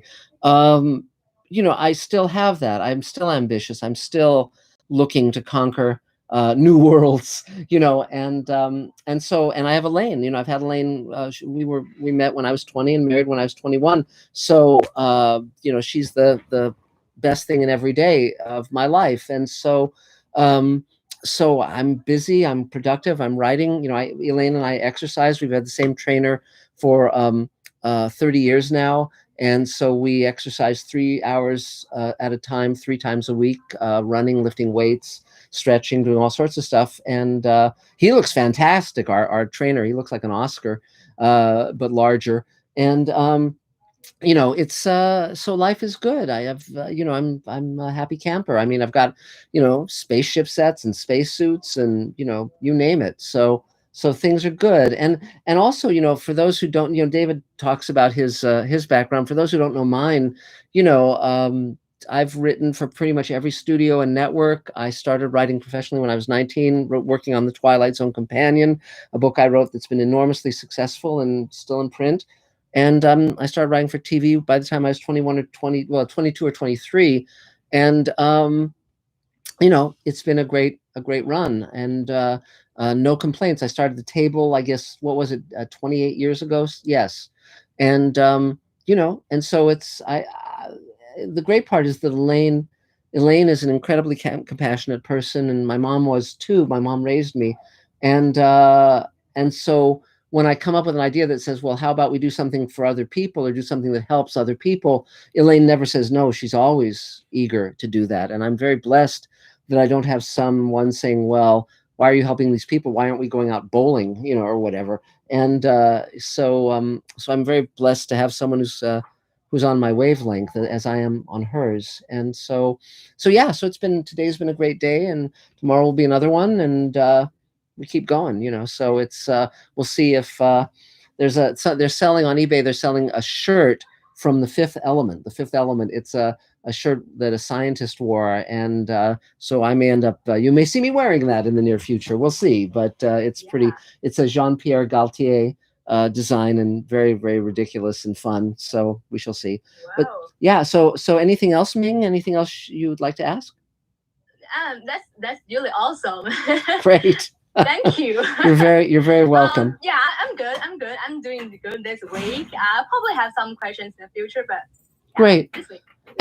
And one thing I will say in regards to your career and all of our careers, look for people who are as enthusiastic as you are, and who appreciate your enthusiasm and your talent and want to collaborate. So in other words, rather than working for people who are like tyrants who just want it their way, look for people who are very excited to see what you can come up with and see how you can make their work better. And because one of my styles in working with others is particularly, I find artists who are brilliant, and then I let them. I don't micromanage with them. I say, okay, show me what you want to do. Show me what you have in mind, and then if I need to course correct, I will. But I let them take a run at it first, because that way they aren't feeling hindered or limited. And I found that to be an extremely good way to work with people. So yeah, that's really smart. Yeah. So thanks. Yes. So anything else? I have a good news to share. Oh, great. You guys know I'm collaborating with Andrew Yan, and I wrote song for him. Wow. So recently, the song will come in soon. We'll release it soon. Wow. In the future, I would like to share with all of you guys. Yes, that's great. Well, 3 cheers. Congratulations. That's excellent. And again, for everyone who's a member of the table, it's fine to share your work with everyone on the table. Email. You can't put attachments, but you can put links. And the more we know of each other's skills, the better, because that encourages us to work together. And so yeah, absolutely, that'll be terrific. I look forward to hearing it. So thanks. Good to see you again. So Adam, is there another Mr. Sci-Fi question? Yes. I'm gonna go to, where was it? There it is. Guylinda B has a question. Great. Have you seen The OA, which was Yes. a show on Netflix? Yes. Which is sadly canceled. Yes. And if so, what are your thoughts? It was an extremely odd show with Jason Isaacs and the actress from Another Earth as the writer and actor in it. Very odd parallel world story, but for all of its weaknesses, you never knew where it was going. You never knew what was going to happen. So Elaine and I watched all the episodes, and I thought it was really kind of interesting and different and strange. The sad thing, of course, is that, where they were going with it was a continuation of the series where the characters were playing versions of themselves, as those actors. And that would have been clearly they had a plan, and it would have been interesting to see where that would have led. And sadly, as you say, it wasn't renewed, and that's really a shame. I wish they would have.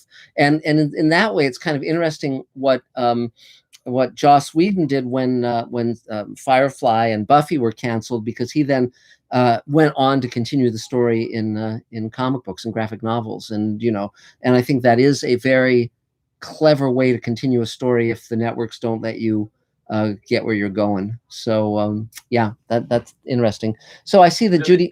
Yes. That same thing with that show Counterpart.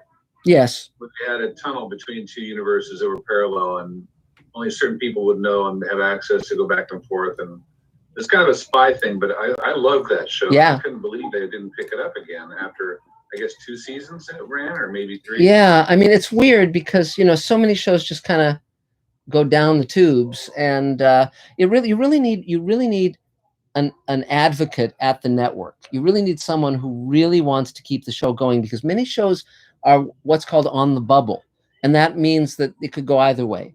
And that's why when the fans of The Expanse had a plane flying a banner over Amazon headquarters that said, renew The Expanse, when Sci-Fi had canceled it, it worked. Because it turned out that Jeff Bezos is a big science fiction fan, and he liked that show. And he said, well, sure, because for him, it's pocket change to give that show 2 more seasons. It's nothing, So I think that in some ways we're going back to the Renaissance idea of the patrons, like, the Medici family or Ludovico Sforza with Leonardo da Vinci, where you can have one billionaire or trillionaire who just wants to see the TV shows he wants to see, and it's no big deal for him to just, push the button.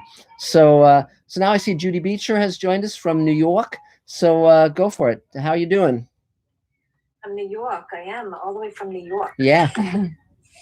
Hi, everyone. So I just had my second vaccine, Moderna vaccine, 2 days ago. Great. With all sorts of side effects. Of course. I had it on Tuesday. I booked out with my agents just in case I was going to have side effects. Yes. But I said, I'm not sure. And my agent, I had just called to get back in touch with an old agent that I've been with for years and years. And I hadn't, I wanted him to refer me as a commercial agent to the theatrical division.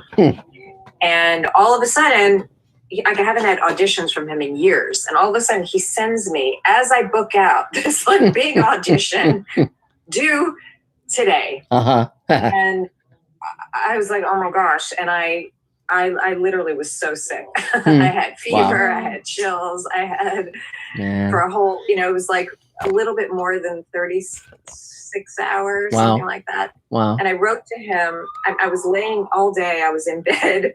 I was in bed with a fever looking at my text because it was this huge monologue of a hillbilly. It was like a Glenn Close kind of thing, hillbilly elegy. Wow, and Jesus. it was like this hillbilly from the back country.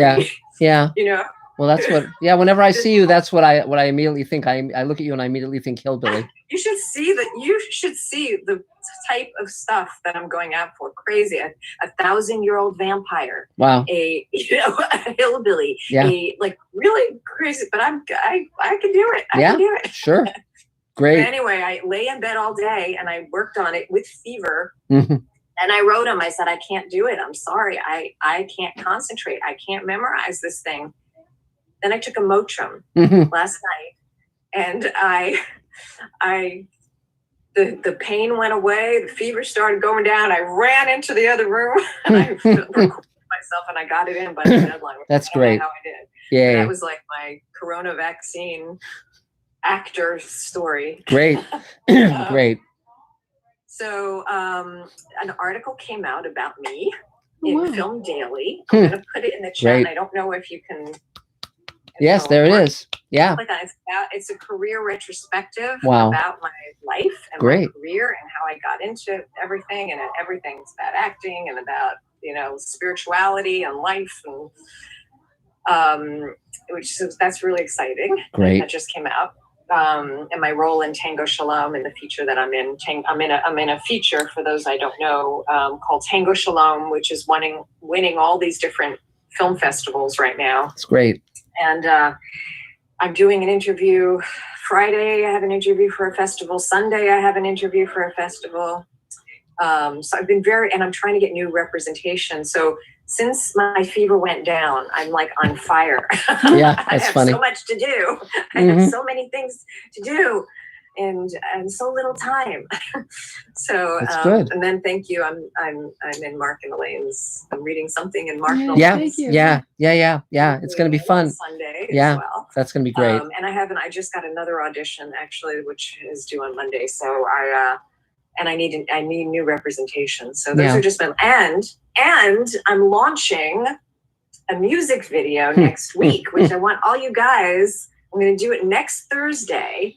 It's for my music video called Paris Ooh La La, and I shot it in Paris last summer. Great. All over Paris. And it's a really fun song that's like really fun. It makes you feel good and you feel like you're on vacation in Paris. It's about a woman obsessed with France, obsessed with an American woman obsessed with Paris.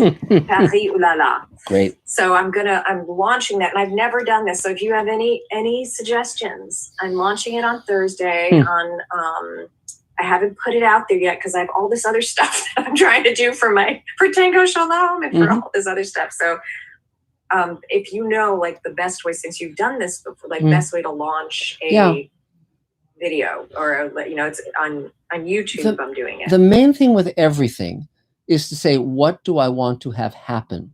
And how am I utilizing this to advance my career? Those are the two big questions. Everything you do is either in your career is either to earn money or to publicize what you're doing. I mean, then there's the creative aspect of it, the art of it, that you're doing it, the real reason you're doing it. But a lot of people wear themselves out, exhaust themselves because they're trying to go in every direction at once, and they're not clear on what they're doing and what they want to have happen. And the most important thing is to make the goal a realistic one. And that's, David Bartlett and many others will know that that's not a word that I use often, but what I mean by that is you can't say, well, I want it to go viral and everyone in the universe to see it and I want it to have 1 billion hits. No, it's like, okay, I'm putting this out. How can I utilize this best? So for instance, with Mr. Sci-Fi, when Glenn Mazzara said you should do a YouTube channel talking about science fiction, my immediate thought was, because he said, you know so much about science fiction, there should be a channel of you. So I thought, okay, first of all, I don't want it to be any work at all. I want it to just be putting my phone on my face, talking, and then Dave would, do some video things as need be. But it wouldn't be a huge undertaking like Space Command is, because I knew that Mr. Sci-Fi was mainly to publicize myself and what I was doing. Now, since then, of course, it's grown. Now we've almost 90,000 subscribers, and we I've been able to use it to raise funds. But I started with a modest and a target that I could actually achieve very, very readily. So because pushing something really, really hard when the return on it will be minor isn't useful. But of course, with things that are really important, that's when you really give it the big push. Like, for instance, with our crowdfunding campaigns and so forth. But there are keywords for searches. Yes, there are keywords like, you know, Jewish and French. You know, well, you know, people do general searches with keywords. Yeah. So if you think of anything like Paris romance, well, you know, romance in Paris, anything that would be if someone was appropriately doing a search, that they would hook into the keywords that you put out there, that you put out as a hook. But also look for people who have what you want and find out how they got it. And then replicate it. I mean, it's like a cake recipe. You know, if you wanted to make an angel cake, you wouldn't just look at a photo of one and try and guess what's in it. You would actually, you know, talk to someone who'd made it and try and find a recipe and try and, you know, replicate the ingredients. I mean, it's very, very similar. And you know, so I mean, one of the things I'm about to embark upon is getting a larger audience for Mr. Sci-Fi. But again, I have to find the ways to delegate that because I just don't have the time or bandwidth in my day to pursue that as actively as it needs to be pursued. So, but in terms of your song, obviously let everyone know that's a fan of yours. Obviously, you know, reach out to anybody who has an already existing network where they might be willing to kind of blast it out. Any actors you've worked with who have a following, directors, producers, writers, anybody who has people listening, but it has to be an audience that would cue into what you're doing. Because obviously, you know, for instance, if someone had, if some friend of mine had written a Regency romance and asked me to plug it on Mr. Sci-Fi, some of my fans probably love romances, but that's not my core audience, you know. So it has to be in alignment with, you know, the core message. So that's some of it. What else? So the thing is, right now it's set to premiere next week on Thursday. I just realized I just chose a random thing. Next week, Thursday at 8:00, which is when does the table start? 5:30 in Pacific time. So that would be about a little after you launch.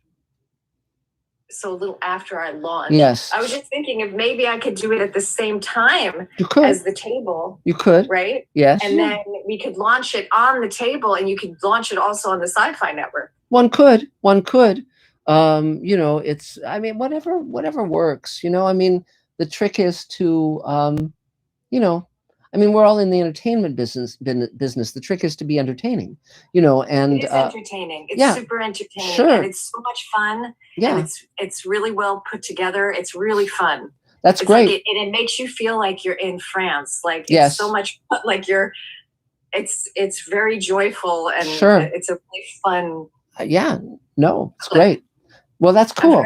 I'm very excited about it. Sure, no, that's great. And I've been waiting to put it out in the spring. I did it already in the fall. I wanted to put it out when the weather was getting nice. Yes. And people can imagine themselves in France, you know. Great. And like Sounds great. Yeah, absolutely. Sure. Launch it next week. We'll have a Mr. Sci-Fi table exclusive. How long is the tape? 2 minutes. It's 2 minutes. Yeah. Yeah. And again, but we should make sure that everyone who comes to the table that night only can talk about your singing and your music, and they're not allowed to talk about themselves at all. Well, only for those 2 minutes. Everybody has to be on making comments. Yes. For those 2 minutes. That's right. That's right. It's my turn. There's in that regard, one of the great stories I heard in recent times was there was a math professor, who was giving a 90-minute lecture to all these students via Zoom, and he had them muted until the end when they could ask questions. Well, because they were all muted, they couldn't tell him that he was muted through the entire 90 minutes he was giving the lecture. And it's only when he opened it up at the end and could hear the students that he learned that they hadn't gotten a word he'd said. So the wonders of technology. So, and then my other favorite thing, by the way, was there was a trial which had the prosecution, the defense, you know, and so forth, and the judge, and the lawyer's kid had put it on a cat face so that when she was talking to her friends, it was a cat speaking as her, and he didn't know how to turn it off, so the lawyer was a cat face talking. That was so great. It was, yeah, wonderful. So, okay. So anything else, Judy? Many things, but nothing. nothing urgent, unless I mean, with all you guys here, if any of you know of any, I'm really going hard for this agent thing right now. Cool. So if any of you know of any really, really good agents and managers, sure, that you could refer me to. I have a whole body of work and stuff to show you or send you. And if you guys know of any really good, I'm looking for a good top manager and agent now. Yeah, well, good. So we can talk further about that later. I mean, Elaine and I tend not to know managers and agents just because we don't deal with them. We deal with the actors, and so that's always the problem when we're trying to connect up someone, with representation. It's always a challenge. But now's a great time because the world is starting up again. Great, perfect time. So. Yeah. Yep. This is the time. Yeah, it is. Well, good. Well, good to see you. 3 cheers, Judy. Yay! Excellent. Thank you. And so, Adam, do we have another Mr. Sci-Fi question from the heart of Sci-Fi land? Yes. We have another Scott Baker question that I've been sitting on. Great. Oh my gosh, that's uncomfortable. And it's for both you and Elaine. Wow, go for it. So, when writing, one needs to focus. Yet world events or life can cause preoccupation. Yes. What strategies do you employ to cope with the distraction that is reality? For myself, we work 5 days a week minimally, often 6, sometimes 7. We try not to work 7 days a week, but when we wake up, it's a work day. And so that's what we're specifically focused on. I don't browse on Facebook. I don't, just watch the news endlessly. The only exception might be when Trump was trying to overthrow the government. That was, of concern. But and again, not to be political, just my opinion. But so that, but essentially, you have, my mom had a boyfriend who was a retired spy, and he was also a writer. And he said, regarding writing, the writing life, an amateur can rely on inspiration, a professional needs discipline. And I absolutely believe that. I totally agree with it. So you just prioritize the work that you have to do.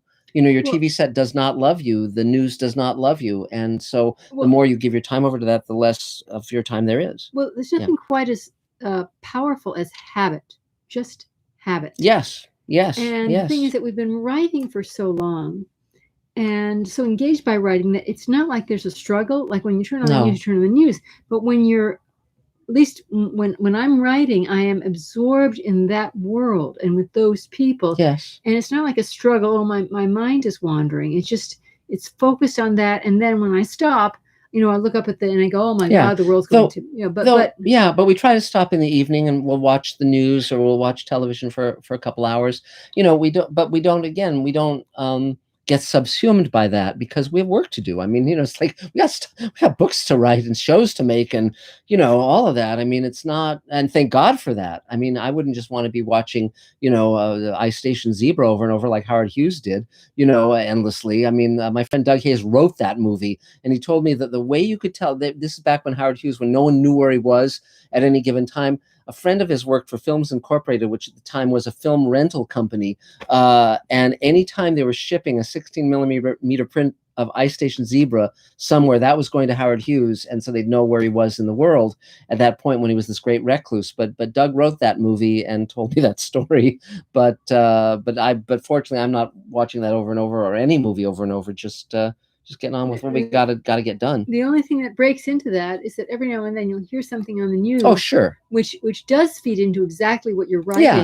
And it's not like you steal that specific event, but like there's an emotional thing, an unexpected emotional twist or something that reminds you that does feed into the work. And also you multitask. So for instance, when I'm walking the dogs, I might check the YouTube for the news bites or whatever, but nothing beyond that, there's work to do. So, okay, good. So now, Akira, you're up. Go for it. Hello. Hi. Okay, yes, and this is Akira. I'm a film composer and guitarist at a Japanese language instructor. And right now, I'm working on some horror or suspense stuff for the music library and teaching guitar and recording guitar in LA. And yeah, I'm originally from Tokyo, Japan, and I moved here 2017. And yeah, I'm just following my dream to be the film composer, and just I'm writing, for film. And my profession, I'm focusing on writing on the film on horror or suspense kind of stuff. But my policy is never say no. And if you like my music, and if you would like to ask me, I never say no. I will put my homepage link at the chat bar later. And if you're interested, if you have an interest in listening to my music, and if you really, if you need my music anytime, you can get in touch with me. Okay, that's it. I hear, Akira, I hear you're doing music for the audiobook that I did narration. Wow. Yes, I'm right now. I'm composing, with your voice now. Yeah. How fun. With your voice, my logic, and I'm, trying to get some feeling. And right now, I'm, writing a demo. That's great. I apologize in advance that you have to listen to my voice that long. That's fun. That's fun. And but that's great. Anything else, Akira? It's okay. Just I'm open. And, great. Just if you are interested in my, work, just get in touch with me. Great. I'm open. That's great. 3 cheers. Good to see you as always. Yay. So is there another Mr. Sci-Fi question, Adam? Yes. Our next question comes to us from Scott Gamble. Hi, Scott. Who asks, who, if anyone, did you cast to fill the void left by Mira Furlin in Sweet Haven? Yes, we cast Marta Kristen, who played the older sister in the original Lost in Space. Bill Mummy recommended her, and we did not recast Mira in Space Command. We wrote a fitting ending for her character because, again, she really was irreplaceable, and it's only that Sweet Haven is just getting started that we made that choice because, but we'd had a lunch with Mira and Bob Picardo before the pandemic to discuss them playing a married couple in Sweet Haven, and they were both very excited at the prospect. They had never, obviously they'd never played a couple before, a couple with each other, and it would have been great, and she would have been terrific. So we really miss her, hugely. And the next issue of Space Command Comics is going to be a special Mira Furlin issue, and I think that's going to be a really nice little tribute, but nothing can replace Mira herself. So yeah, really a shame, really untoward. So now I guess it's your turn, Elaine. Oh, it's wonderful, Elaine! Yay! Well, to pay honor to Mr. Bartlett, who isn't here right now, in terms of my own early beginnings, yes. some of my earliest memories are reading. As a little girl, reading very thick, socially conscious books. Well, Dostoevsky and Tolstoy, yes. and Jesus. And learning from my dad when I was about 5 or 6, if I was on my own and the FBI came to the door, what to say to them. Yes, because her parents were commies. Because my parents were commies. Right, during the blacklist. And so now, just as you would expect, I'm now working on a mafia piece and a space opera. Yes. So yes, there you go. And that's how it goes. My life is good in a comic arc, but not in a drama. But you should mention what you're talking about when you say a mafia piece, or Elaine's pilot is being shot this week. We've been on the set.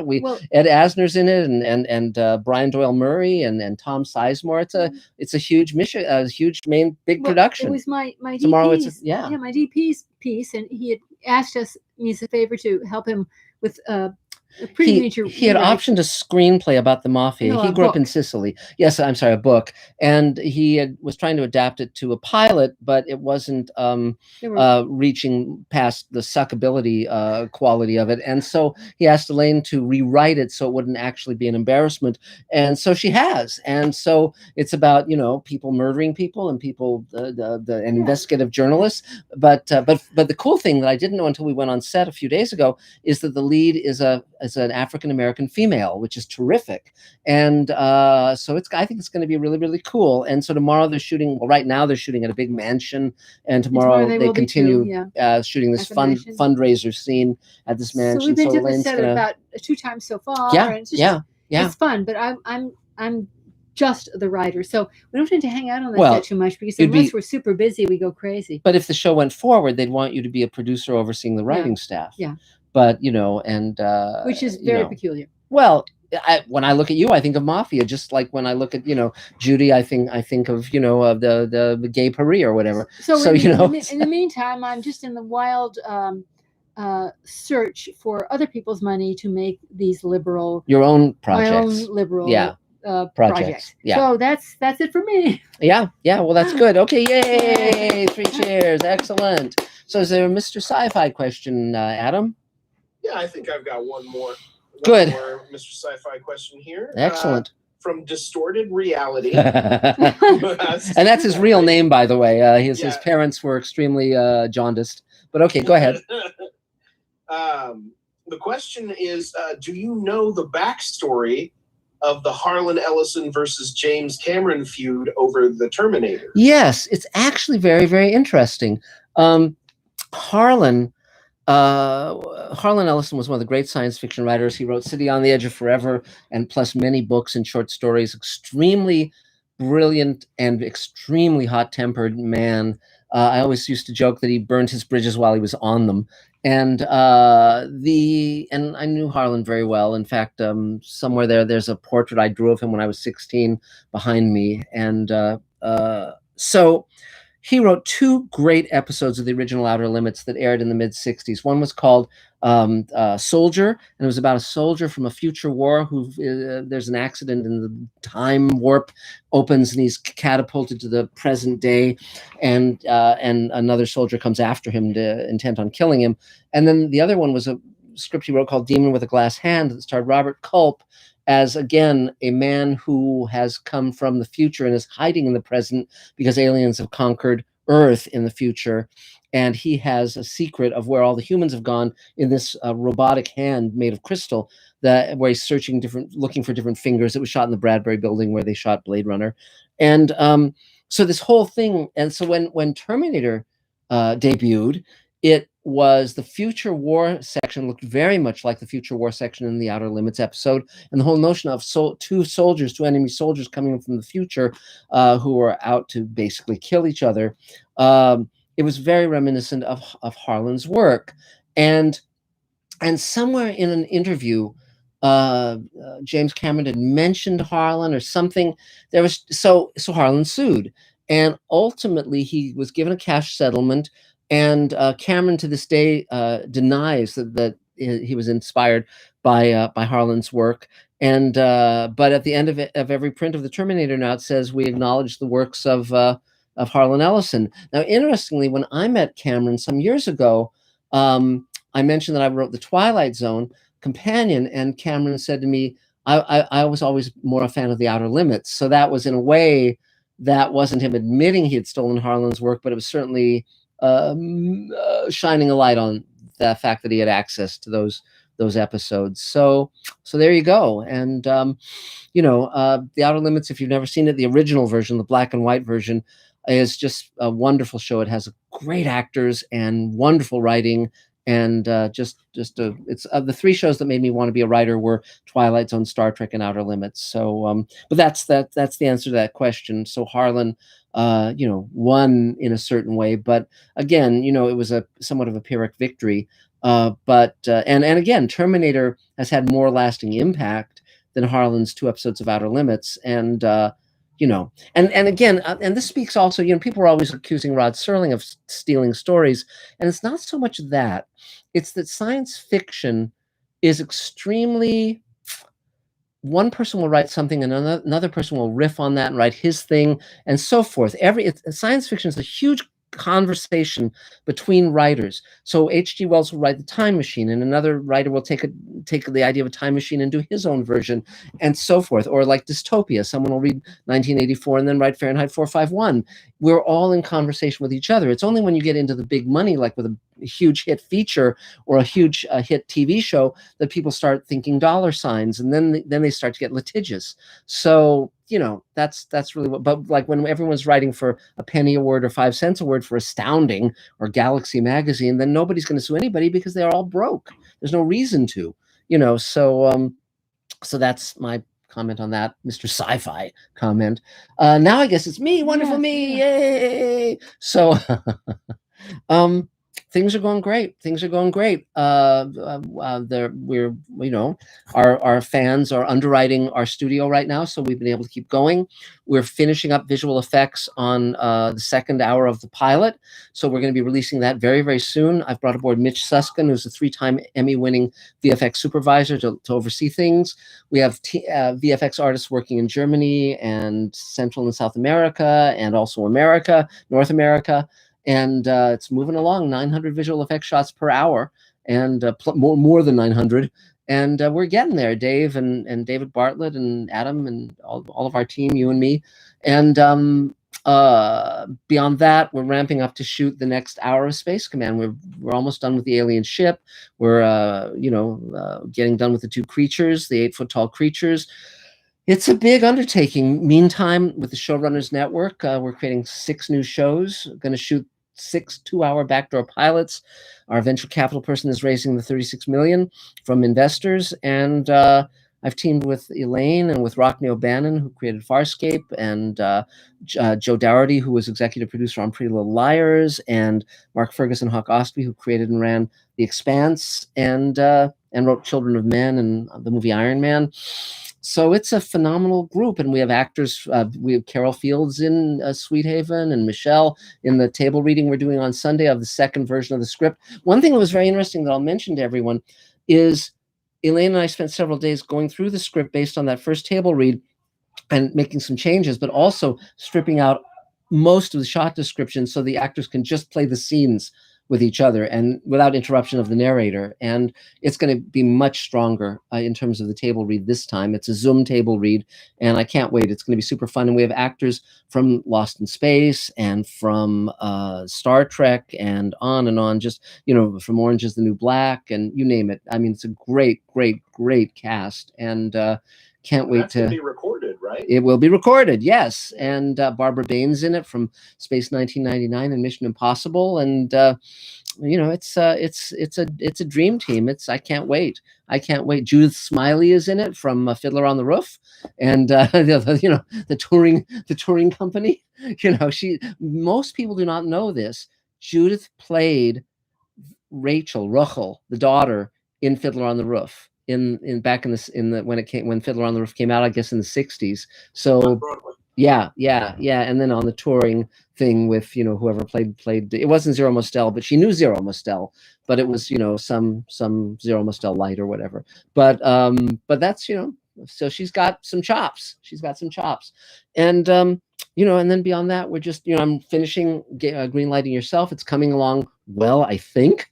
And it's got stories from the careers and lives of J.J. Abrams and Guillermo del Toro and on, you know, all these people who've told me these stories from their lives. Rod Serling, you know, there's a great story that Rod told, which was he would go every summer. He'd take his family to Cayuga Lake, where they had a cabin, and he could, in the small town, he could just kind of be a regular guy. You know, they weren't starstruck by him.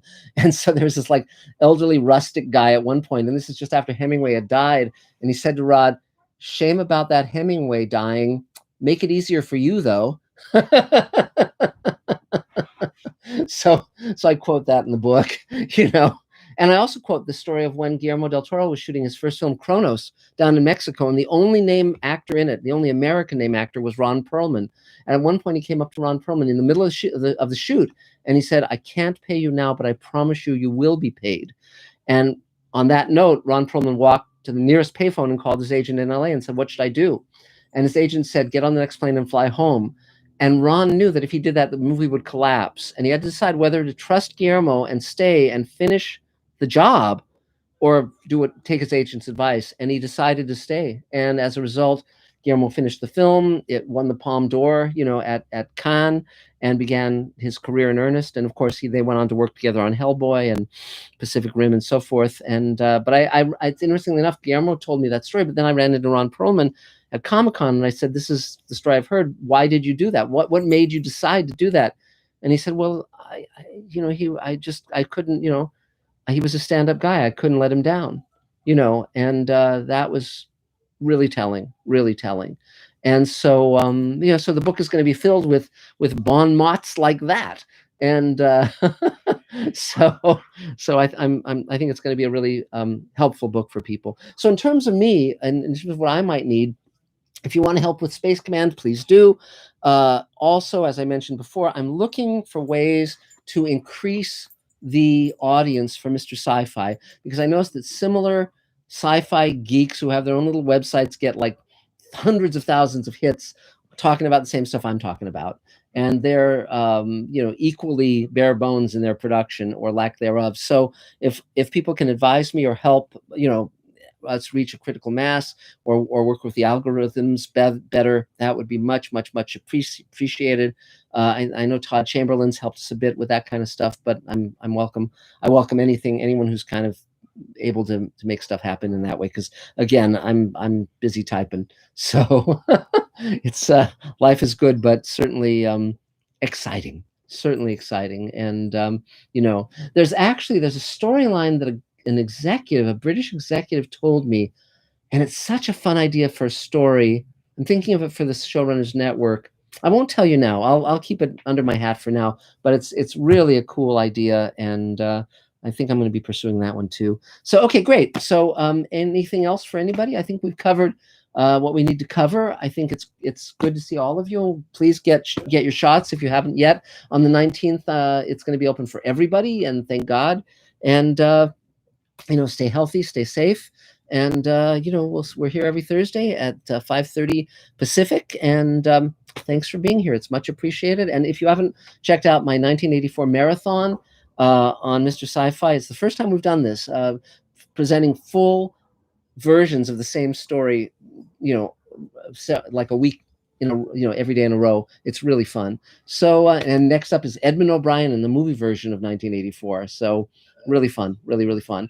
So great. I Go forgot ahead. to mention earlier, this time next week, when you see me, I will be 1 year older. So. Wow. Happy I thought you were going to say you'd be birthday. green, but because he got cast in Shrek, for Not those yet. who showed up late. He's yeah, it's great. That's going to be so much fun, and good for you. 3 cheers. Well, great. Well, we'll see you next week, everybody, and thanks so much for being there. Yay! Great. Happy birthday, Adam. Happy birthday. Take care. Bye, guys. Bye, guys. Okay, bye, Mr. Sci-Fi friends. Okay.